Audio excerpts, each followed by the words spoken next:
Hello viewers, നമുക്കിന്ന് നേന്ത്രപ്പഴവും പിന്നെ ഗോതമ്പ് പൊടിയും കൂടി കിണ്ണത്തപ്പം എങ്ങനെയാണ് ഉണ്ടാക്കുന്നത് നോക്കാം. ഈ നേന്ത്രപ്പഴം ഞാൻ ഫ്രിഡ്ജിൽ വെച്ചാണ് കേട്ടോ. അതാണ് ഇങ്ങനെ കറുത്ത കളറായിരിക്കുന്നത്. നല്ല പഴുത്ത നേന്ത്രപ്പഴം നോക്കിയെടുക്കണം. അതാണ് നമുക്കിത് ഉണ്ടാക്കാൻ നല്ല ടേസ്റ്റ് ഉണ്ടാവുക.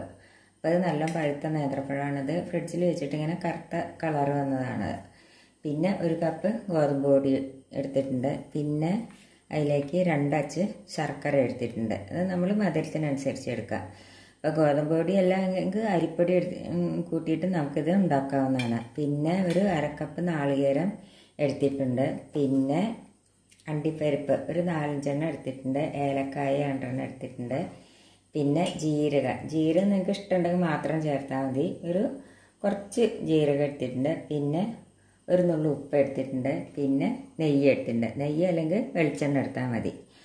അപ്പോൾ ഇത് ഉണ്ടാക്കിയെടുത്തത് കഴിക്കാൻ നല്ല ടേസ്റ്റാണ് കേട്ടോ ഇത്. അപ്പം നമുക്കതിനെ എങ്ങനെയാണ് ഉണ്ടാക്കുന്നത് നോക്കാം. ആദ്യം നമുക്ക് ഈ ശർക്കര ഒന്ന് ഉരുക്കിയെടുക്കാം.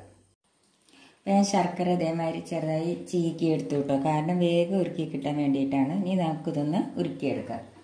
അതിനായിട്ട് ഞാനൊരു പാത്രം അടുപ്പത്ത് വെച്ച് അതിലേക്ക് നമുക്ക് 1 ഗ്ലാസ് വെള്ളം ഒഴിച്ച് കൊടുത്തു. ഒരു 1.5 ഗ്ലാസ് വെള്ളം ഒഴിച്ച് കൊടുക്കാം കേട്ടോ. സ്റ്റൗ ഒന്ന് കത്തിക്കട്ടെ.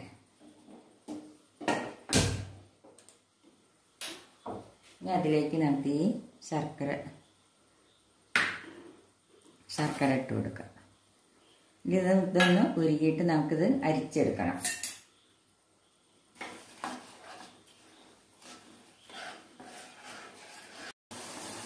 അപ്പം ശർക്കര നല്ലപോലെ ഉരുകി കഴിഞ്ഞു. ഇനി നമുക്കിതൊന്ന് അരിച്ചെടുക്കാം. അപ്പം അതൊന്ന് തണുക്കട്ടെ. പറ്റും തണുത്തിട്ട് നമുക്കിത് അരിച്ചെടുക്കാം.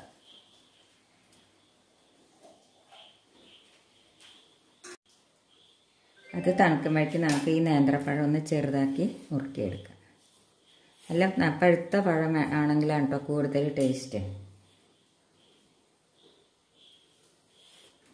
ഇതേമാതിരി നമുക്ക് മുറുക്കിയെടുക്കാം.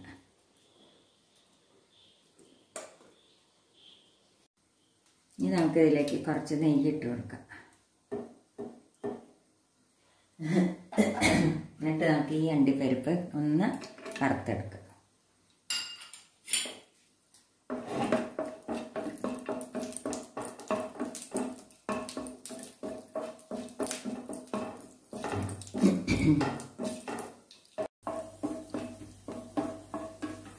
അണ്ടിപ്പരിപ്പ് കണ്ടില്ലേ നല്ലപോലെ വറുത്തെടുത്തു. അത് നമുക്കിനി മാറ്റാം.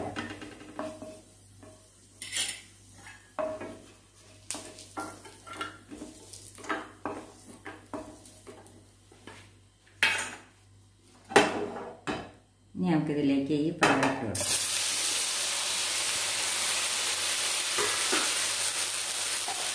നെയ്യ് ഒഴിച്ച് കൊടുക്കാം.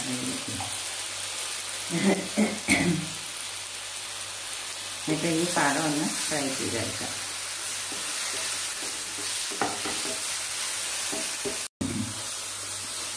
അപ്പോൾ പഴം നല്ലപോലെ വഴറ്റിയെടുത്ത് നമുക്ക് കുറേശ്ശെ ഇങ്ങനെ ഒന്ന് ഉടച്ചു കൊടുക്കാം കേട്ടോ. ഇതേമാതിരി ഒന്ന് ഉടച്ചു കൊടുക്കാം.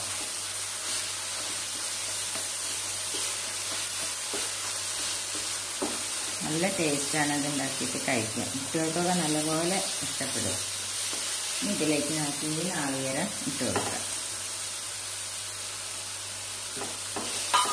ഇത് നല്ലപോലെ ഒന്ന് മിക്സ് ചെയ്യാം.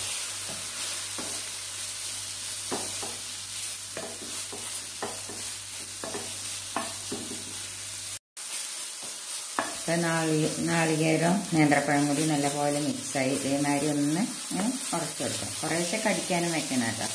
ഇനി നമുക്ക് ഗ്യാസ് ഓഫ് ചെയ്യാം. ഇനി നമുക്കിതിൻ്റെ മാവ് ബാറ്റർ ശരിയാക്കാം. ഗോതമ്പ് പൊടിയും ശർക്കര പാനിയും കൂടി ഒന്ന് മിക്സ് ചെയ്തിട്ട് എടുക്കാം. ഇനി നമുക്ക് ഇതിൻ്റെ ബാറ്റർ ശരിയാക്കാം. ഇത് കണ്ടില്ലേ, ശർക്കര പാനി ഞാൻ അരിച്ചെടുത്താണിത്. ഇനി നമുക്ക് ഈ ഗോതമ്പ് പൊടി ഈ പാത്രത്തിലേക്ക് ഇട്ട് കൊടുക്കാം.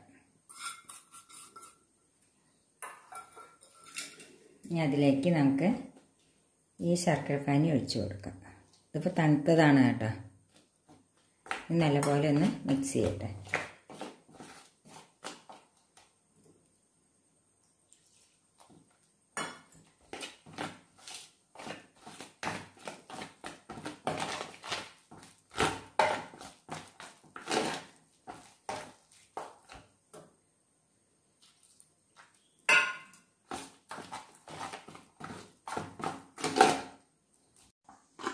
കണ്ടില്ലേ മാവ് റെഡിയായി. ഇനി നമുക്കിതിലേക്ക് ഈ നേന്ത്രപ്പഴവും നാളികേരം കൂടി മിക്സ് ചെയ്തെടുത്തില്ലേ അത് ഇതിലേക്ക് ഇട്ട് കൊടുക്കാം. ഇത് നല്ലപോലെ ഒന്നും കൂടി ഒന്ന് മിക്സ് ചെയ്യാം.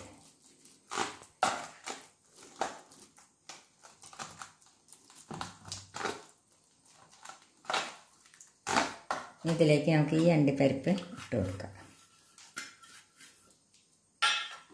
ഏലക്കായും പഞ്ചസാരയും കൂടി പൊടിച്ചാണ് അത് ഇട്ട് കൊടുക്കുക.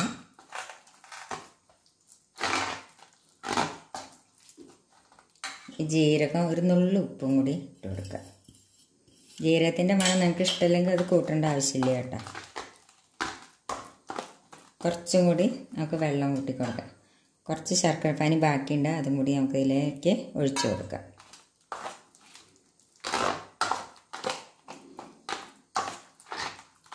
നല്ലപോലെ ഒന്ന് മിക്സ് ചെയ്യാം.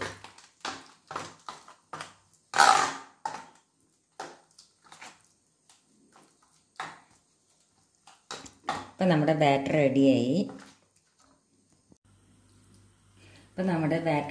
കണ്ടില്ലേ, ഇതാണ് ഇതിൻ്റെ പാകം. കണ്ടു, ഇതേമാതിരി കഴിക്കാൻ നല്ല ടേസ്റ്റാണിത്.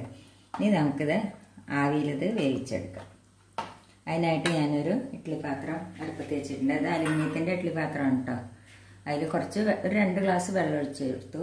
ഇനി നമുക്ക് അതിൻ്റെ തട്ടില്ലേ, തട്ട് ഇതേമാതിരി വയ്ക്കാം.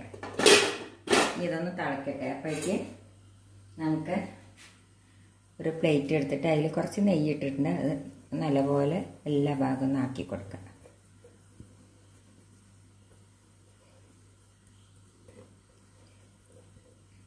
ഇനി നമുക്ക് ഈ മാവ് ഇതിലേക്ക് ഒഴിച്ചു കൊടുക്കാം.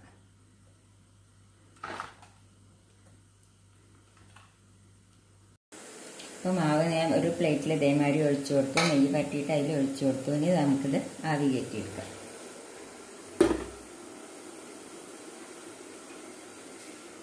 ഇനി നമുക്കൊരു 25 മിനിറ്റ് കഴിഞ്ഞിട്ട് നോക്കാം. ഇപ്പോൾ ഒരു 15 മിനിറ്റ് കഴിഞ്ഞിട്ടേ ഉള്ളൂ കേട്ടോ. നമുക്കൊന്ന് തുറന്ന് നോക്കാം, വെന്തോന്നും നോക്കാം. അത് വെന്തിരിക്കണം കേട്ടോ. അപ്പോൾ 25 മിനിറ്റ് വേണ്ടി വന്നില്ല, ഒരു 15 മിനിറ്റേ വേണ്ടി വന്നുള്ളൂ. അപ്പം ഇനി ഇത് തണുത്തിട്ട് വേണം നമുക്കിത് എടുക്കാനായിട്ട്. അപ്പം നമ്മുടെ ബനാന കിണ്ണത്തപ്പം റെഡിയായി കഴിഞ്ഞു, തണുത്ത് കഴിഞ്ഞു. ഇപ്പോൾ അത് ഇനി നമുക്കത് ഒരു പ്ലേറ്റിലേക്ക് മാറ്റാം.